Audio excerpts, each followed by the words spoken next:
guys, hey guys, hey guys, hey, hey, hey, hey, hey. Hello, Foodie Booties. Hey everybody, it's me, Zach, and this is my dog, Potato. Welcome back to our channel. Today, despite yesterday, I said yesterday, maybe I'm done. Maybe I'm done. Maybe I'm disengaging. Maybe I am Meredith Marks disengaging from Foodie Booty for a bit. And I just, I can't I can't resist. I have some thoughts I want to share about recent events in Foodie Booty world, which is that she went live on Twitch yesterday because she has a 7-day ban on the YouTube, confirmed by her, but speculated prior to that by many people, as I mentioned in yesterday's video. Now, before we get to all the conversation, I will say that parts of today's video include discussions of homophobia, transphobia, discussions of religious trauma towards the LGBTQIA community, and I didn't do a good job of providing a content warning for that yesterday, so I just wanted to make sure I did that right off the bat today. I mean, at this point, if you're following anything Foodie Booty related, it's probably going to be pretty hard to avoid it because she's made hating LGBT people her personality, which, wow, oh my god. I just got an Apple Watch and I don't know what I'm doing with it half of the time yet, but I did just record, like Siri just, oh, she just popped up again. What is going on? Oh my god, Siri, leave me alone. Listen, technology and Zachary Michael do not go hand in hand. So what was I saying? Oh, yes, Foodie Booty's made hating gay people a personality, which is just stunning on her part. So it's hard to have these conversations without talking about that. So if you do need to check out of this video, just come join me for whatever the next video is. Actually, the next video will be a 1,000 Pound Besties recap. So just come back for that because as far as I know, none of those girls hate gay people. So let's get into it. I will say also one more thing before I get too started too quickly. I'm struggling with the words already today. But before I get started, let me also just give a shout out to Queen of WTF. It's a channel here on YouTube. I'm gonna link her video of the condensed down live stream from Twitch. That's where I'm pulling the clips from just because Chantal herself did not leave a copy of her live stream up, although you can do that and you can go watch any of my live streams from the past 2 weeks if you would like on my Twitch channel, but Chantal did not leave those up. Oh my god, also, I just robbed y'all of a Chantal Marie, Chantal Show, Foodie Booty, Flobby Bobby, Big Beautiful Me, Chantopolis, The Daily Chantal, Chantal Show, whoever, whatever, Chantal El Rafe, Foodie Booty OG on Twitch. I robbed you of that moment because I just wanted to hop into this so quickly today. So there you go. Go support Queen of WTF, and by support I mean if you want to watch this particular or clips from this particular stream, which is where I got all of my clips from. I'll leave the link in the description box and also probably maybe a pinned comment so you could go check them out. The first things first, she got a 7-day ban from YouTube for what she said about Allah Shabib's wife on a live stream. So, I got my karma, okay? I'm banned from YouTube for a freaking week. Okay, so I'm banned from YouTube for like 7 days. And I thought, oh well, I have like another channel I can upload on. But,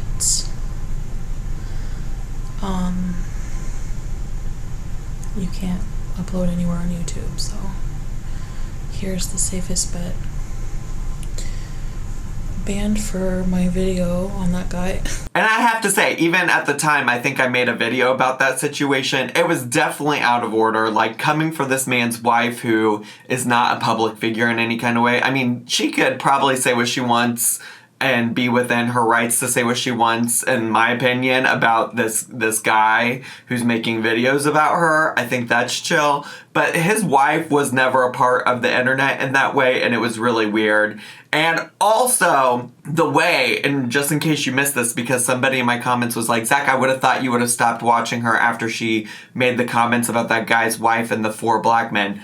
I did say in that video that the way she kept repeatedly saying, oh, there's 4 black men living in their home was like racist, okay? The way she was saying it felt racially motivated, and I think the whole live stream where she shat on that man and his wife was uncalled for. And apparently it led to her getting a 7-day ban on YouTube, which I have to say, I'm curious. Like, I definitely think she deserves it for that, but I'm curious how YouTube implements these things, like how they decide what is and is not permissible on Chantal's channel. Because as you probably know, if you've been following Chantal for at least the past year, she did get kicked off of YouTube this past year. Like, her whole channel was terminated.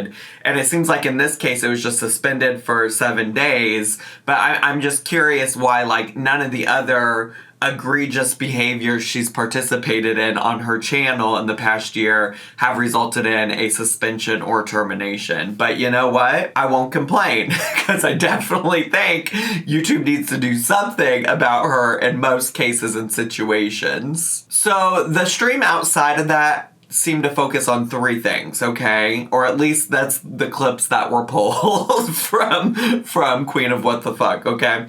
So it seemed to focus on her tripling down, I guess. I don't know how many times actually she's doubled down or confirmed that she doesn't support gay people, but her tripling down on her lack of support of the gay community. Another thing that she talks about is the stuff with BBJ. So if you don't know, Pete said that BBJ was shaking and now the internet is worried about BBJ's health and well-being. And then the third thing that it really focused on was the legality of her marriage to Salah. So I want to talk about all 3 of those things because I have thoughts about all of them. It probably won't surprise you that the thing that I have the most thoughts about is all of her things that she had to say about the gay community, the LGBTQIA community, the queer community, whatever word we're using to describe the community that I'm a part of. And she mostly tries to write it off as like, I'm confused, I am confusion, I don't know how I'm supposed to feel about this. And she even goes as far to acknowledge that she knows queer Muslim people exist and that there's Muslims that don't practice it that way, and also that she has dabbled in bisexuality. But that lasts for all of 2 seconds before she just like confirms that there isn't really any confusion for her and that she actually really just doesn't believe that it is okay to be in the LGBTQIA community. Supporting gays is not haram, okay? Like, I don't mean to say it that way. When I wrote that, I was like really impulsive. Islam, it's like scholars, there's conflicting information the more I learn about it. There are a lot of gay Muslims. I don't know, like they must feel really ostracized because it, like, the Quran says it's haram to have same-sex relations. But that doesn't, I'm not able to just change my heart. Like, I have a lot of gay followers. I've messed around with homosexual life. I released that statement because I was trying to explain, but it was like impulsive. You know what I mean? And I think that just like being banned for a little while like helped me like really rethink things and just think a lot about things. So I don't know how I personally feel about like homosexuality for my personal self, but that's my own personal thing. I don't think that it's anyone's business. I know it's like a really big controversial thing for what I said, but I don't know, I'm just like confused. I didn't pretend to be bi for views. I've actually like had a lot of sexual encounters with women before. But she gets mad when people don't support her converting to Islam and compares that to like, why can people disagree with me about my religion, but I can't disagree about homosexuality? I'm happier than I've ever been. Like, why are you judging me for being Muslim if you don't want me to judge people for what they believe in? You know what I mean? People don't have to agree with the lifestyles of other people. People don't have to agree with homosexuality. It doesn't mean that they condemn it. It doesn't mean that they want good for people. Like, people here, nobody believes in homosexuality. No one. It's illegal. That's just the attitude. And Bestie, I don't know what you think being gay, bisexual, pansexual, trans, non-binary, etc. is or means, but I need to recommit this to your memory, that just because bisexuality was a phase or something you were trying out for you, doesn't mean that that's the case for pretty much all the LGBTQIA people I've literally ever met. Like, specifically, I don't know anybody in my personal life, myself included, my partner included, my friends, who chose to be queer.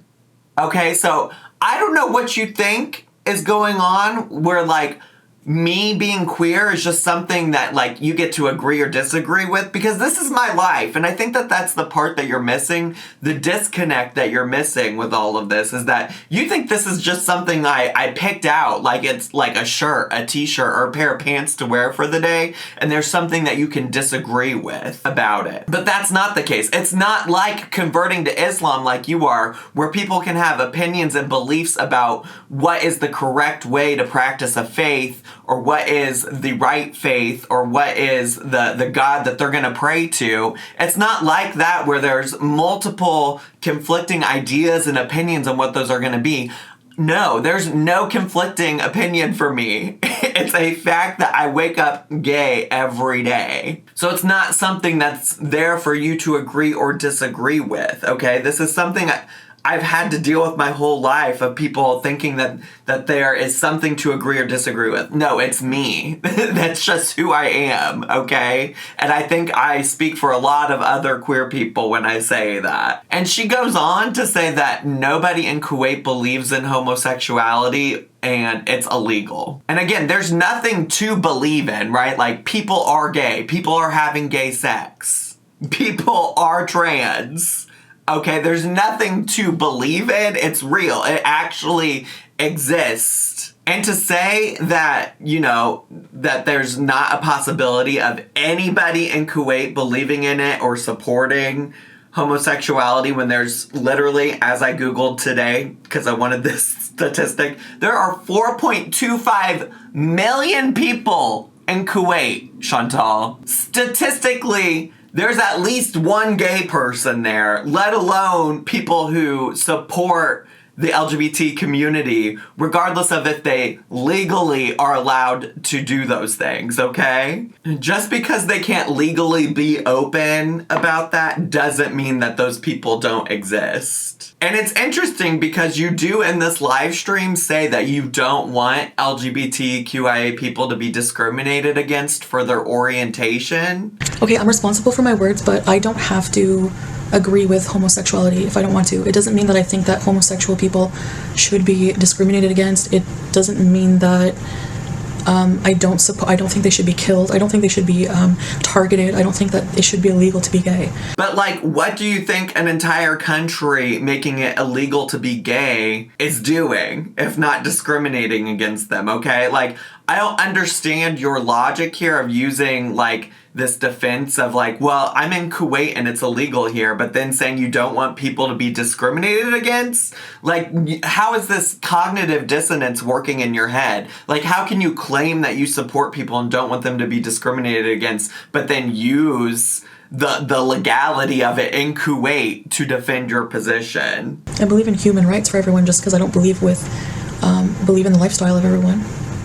Was I faking being bisexual? I was confused. So I'm glad that you can put on and take off being bisexual whenever it fits for you, whenever, you need to take a little beauty bite of DD Mega Doo-Doo. Great. Love that for you. But for so many people, it's not like a costume that we can put on and take off, okay? It's just not how it works. But since old Foodie Booty wants to talk so much about the legality of being homosexual in Kuwait, can we talk about the legality of her scam of a marriage? In this live stream, she explicitly talks about how she needed a civil ID to get married, but then didn't want to talk about it too much because there's a lot of things legally she can't talk about right now, okay? But just so you know, it's not hard to do. Get a civil ID, it's not that hard. You just need to, like, everyone here is not a resident here, like, Harry.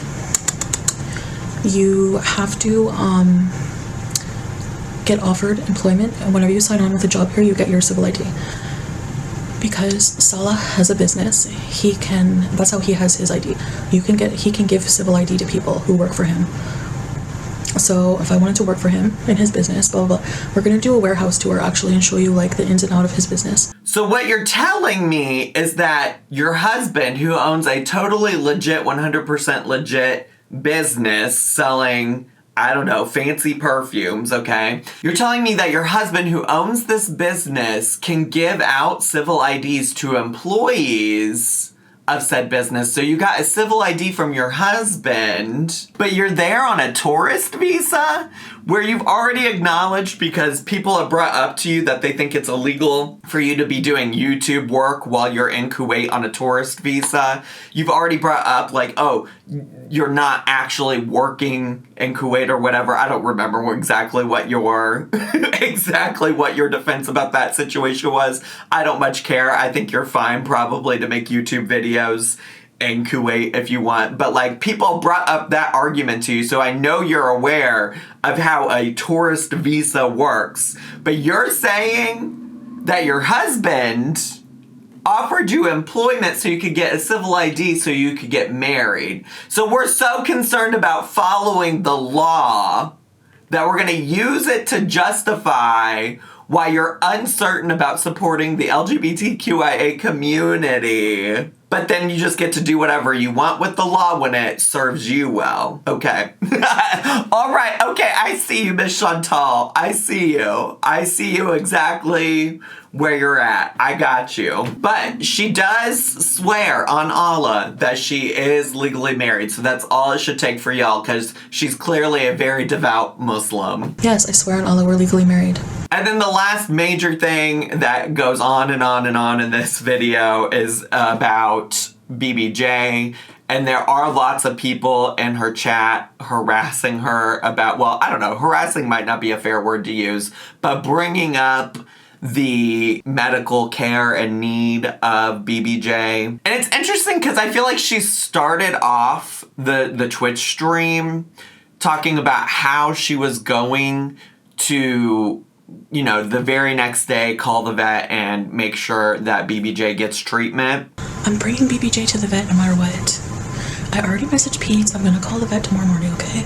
But before the stream is over, she definitely switches her tune to like, you're all doing false outrage about BBJ. You just want me to be upset. You just are trying to get a reaction out of me. And I think that's really dismissive of the fact that people are really only concerned because Pete's was the one that said that BBJ was like shaking and caused people to get concerned. So if anybody started the false outrage, it was your bestie Pete's. And it's like weird that you would automatically say they're causing false outrage when you're not even physically with the cat to confirm or deny whether or not this is something that's happening to the cat. She also thinks that people are just doing this to get some kind of like rage from Pete's because he's autistic. That's Chantal's words, not mine. You guys are spreading misinformation about BBJ and causing outrage over nothing. She's fine.